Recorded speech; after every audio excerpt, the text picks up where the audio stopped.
Hi everyone and welcome back. Varagu Arisi use பண்ணி ரொம்பவே tasty and ஹெல்த்தியான Pongal recipe எப்படி பண்ணுறதுன்னு பார்க்கலாம்.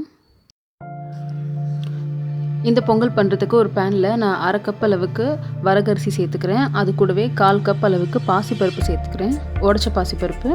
இது ரெண்டுத்தையும் சேர்த்து ஒரு 3லேருந்து 4 நிமிஷத்துக்கு நல்லா வறுத்துக்கலாம். இந்த 3-4 நிமிஷத்துக்குள்ளே பார்த்தீங்கன்னா அதோட பச்சை வாசனைலாம் வந்தால் வெளியே வர ஆரம்பிக்கும். அதோட பச்சை வாசனை அந்த ஸ்டேஜில் அடுப்பு நிறுத்திட்டு இதை ரன்னிங் வாட்டரில் நல்லா வந்துட்டு ஒரு 4-5 தடவை வாஷ் பண்ணி எடுத்துக்கணும். ஏன்னா வரகு அரிசிலையும் வந்துட்டு பார்த்திங்கன்னா நிறைய தூசி இருக்கும். வாஷ் பண்ணதுக்கப்புறமா நான் ஒரு ப்ரெஷர் குக்கருக்கு மாற்றிட்டு இதுக்கு வந்துட்டு நான் 2.25 கப் அளவுக்கு தண்ணி வச்சுக்கிறேன். 2.25 கப்பு தண்ணின்னு சொன்னாக்கா உங்களுக்கு பொங்கல் மாதிரி நம்ம யூஸ்வலாக பொங்கலுக்கு வர மாதிரி நல்லா குழைவாக வரும்.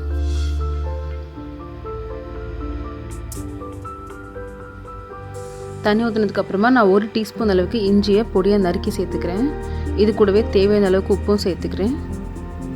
இப்போது இதை வந்துட்டு மூடி போட்டு ஒரு 5 விசிலுக்கு வந்துட்டு நல்லா வேக வச்சு எடுத்துக்கலாம். இந்த 5 விசிலுக்கு நம்ம ஊற்றின தண்ணிக்கும் வந்துட்டு பார்த்திங்கன்னா பொங்கல் நல்லா குழைவாக வெந்து வரும். 5 விசில் வந்து ஃபுல்லாக ரெஸ்டிங் டைம் விட்டாச்சு. இப்போ பார்த்திங்கன்னா அந்த வரகரிசி பாசிப்பருப்பெல்லாம் சேர்ந்து நல்லா பொங்கல் பதத்துக்கு குழைவாக வெந்திருக்கு. நான் ஒரு வாட்டி கலந்து காமிக்கிறேன் பாருங்கள். ஸோ பாருங்கள் எந்த அளவுக்கு வந்திருக்குன்ட்டு. உங்களுக்கு நல்லா போட்டால் எப்படி பந்து மாதிரி இந்தளவுக்கு சாஃப்டாக வந்து வெந்திருக்கு. இப்போ தனியாக எடுத்து வச்சுட்டு பொங்கலுக்கு தாளிப்பு போட்டுக்கலாம். அதுக்கு நான் 2 டீஸ்பூன் நெய், 1 டீஸ்பூன் எண்ணெய் விட்டுருக்கேன். அதில் 1 டீஸ்பூன் சீரகம், 1/2 டீஸ்பூன் மிளகு, 2 டீஸ்பூன் வந்துட்டு பொடியாக நறுக்கின இஞ்சி, 2 பச்சை மிளகா சேர்த்துக்கிறேன், நீல வாக்கில் நறுக்குனது. இது கூடவே ஒரு 6-7 முந்திரி பருப்பு, ஒரு கொத்து கருவேப்பிலை. இப்போ இது எல்லாத்தையும் நல்லா வந்துட்டு கோல்டன் கலர் வர வரைக்கும் வறுத்துக்கலாம்.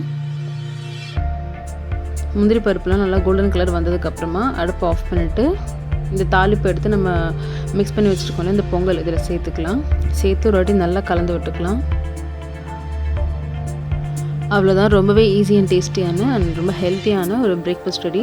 நம்ம ரெகுலராக நம்ம பச்சரிசி இல்லைன்னா நம்ம சாதாரண சாப்பாட்டு அரிசியில் தான் பொங்கல் பண்ணுவோம். இதில் செஞ்சு பாருங்கள், டேஸ்ட் நல்லாயிருக்கும் அண்ட் ரொம்ப ஹெல்த்தியும் கூட.